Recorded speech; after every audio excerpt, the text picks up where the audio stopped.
the Night Night Show. I'm your host, Billy Maddox, and we're here with two of our favorite returning guests, Professor Fitzgerald Toppelbach and Dr. Loretta Adamson. We're here with another web diving sketch, as these two love so much, about laddertheory.com, which kind of contemplates the whole idea of friend zones and sexual boundaries between friends. Professor Toppelbach, you discuss ladder theory in your book, Darwin Resolved. Can you tell us a little about it? Well, I'm really glad you asked. It's actually a manifesto on women as a different species. It's a really interesting look at how women are actually evolved from an entirely different species of ape. And it was fun writing it, and it's fun reading it every time. Wow, and so what you're saying is we're genetically different. Well, yes, essentially in many words. It's about 1,000 pages. Oh, that's a pretty hefty read. Oh, yeah. Not airplane material. Dr. Adamson, what are the fundamental differences in how men and women rate each other in terms of sexual preference? It's sort of a rule that I like to call the 4 Ps. Men rate women on the penile penetration, and women rate men on procreative potential. No, I think, Adamson, that you're really simplifying the process here. I was just trying to make it easier for you to understand. See, okay. That's hard. Insults are, it's petty. It's very petty. I rate my women simply. Your women? Milkers. How do you do this? Milkers. Milkers, and by those you mean? I mean boobs. I'm assuming he's meaning breasts. It's the female breast, and while you may think I'm oversimplifying it more than Dr. Adamson here, it's actually a very complicated process. There's lots involved. It's involved. And you called them milkers. Which leads me to believe that you at least milk. Well, I appreciate the lactations that the female gender undergoes during ovulation. That might be the most disgusting thing I've ever heard. That's incredibly strange. I'm sorry, I just don't understand how a natural facet of life becomes a subject of disgust. Okay, so in ladder theory, the idea is that male has one ladder to which to base women. Yes. People you would whereas women have 2 ladders, the friend ladder and then the normal ladder. Which ladder system is superior? The man's single, more simple ladder, or the female ladders, plural? Well, I actually mentioned this in my manifesto, Darwin Resolved, that, the women are actually originated from lemurs, whereas men are originated from chimpanzees. As we all know, human beings come from apes.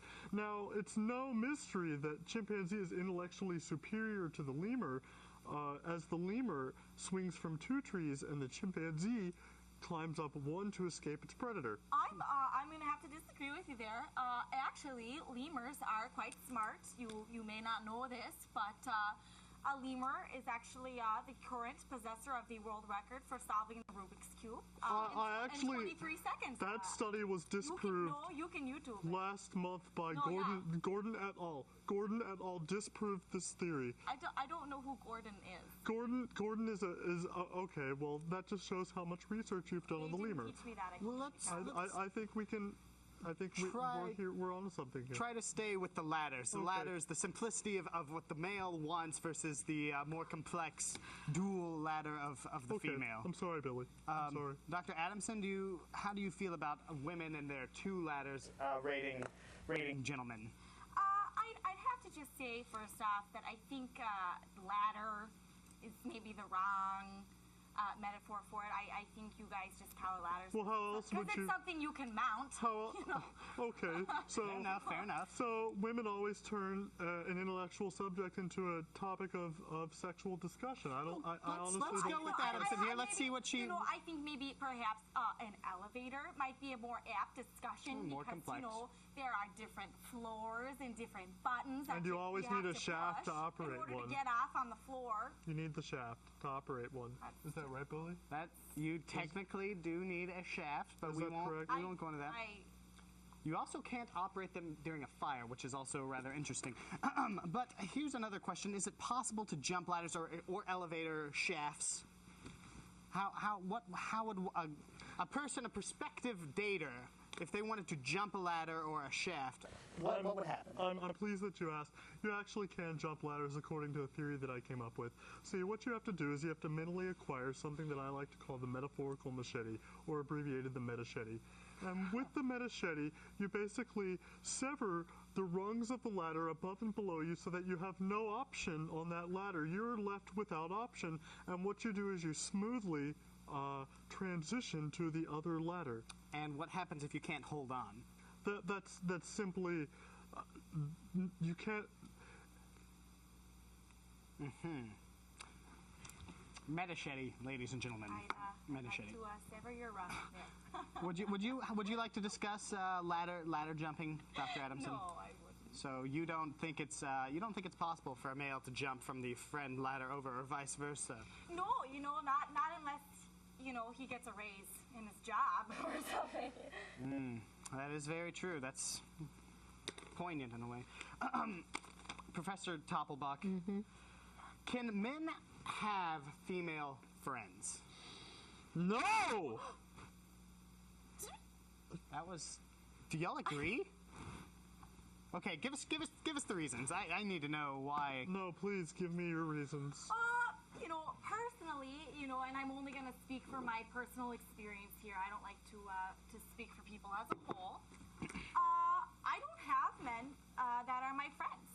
Men are there for reproductive purposes only. And I've said this once, and I'll say it again. I don't even think men are needed. Well, I'd like to take a retort on that for a moment. Man was created first. Man was projected by the Almighty in first, and then the woman was generated to further the human race, therefore defining her as a product of production, of reproduction. And so to call men the only purpose for man is for reproduction is simply unfair. Well, we really are just a conveyor belt for sperm, Professor Toppelbach. Let's be honest. Why I'm having trouble comprehending how women aren't just a conveyor for egg. That's touche. Touche, Professor. I don't willingly disperse my eggs on a daily basis. Plus, there's only one at a time, which makes it a little difficult. I don't disperse my sperm on a daily basis. It's more like a bi-daily. That's freaking That's what disgusting. happens when you don't have a girlfriend. Oh, that's rather harsh. Harsh but true. I'm bitter. Both of you, give us the last call. Does the ladder theory answer the ultimate question? What is the meaning of life? No. No? Yes. Yes. No. Yes. No. Yes. Are you only saying this because of your book? No. He's only saying that because I said no. I'm saying it because it annoys her. Oh, Professor. That's all I have left. After you disproved my theory, that's all I have left. That's all I have left. But I'm After outie. you disproved it, that's what I have. That's what I. No. This is degenerating. Look at the degenerate woman succumbing to pressure. She gives up. She walks away. That's the ladder theory. That's ladder theory. Interesting. Well, that does it for this season of the Night Night Show. We will be back in January. It'll be an experience. Love you all. Love you all. Love all of you. Have a happy New Year.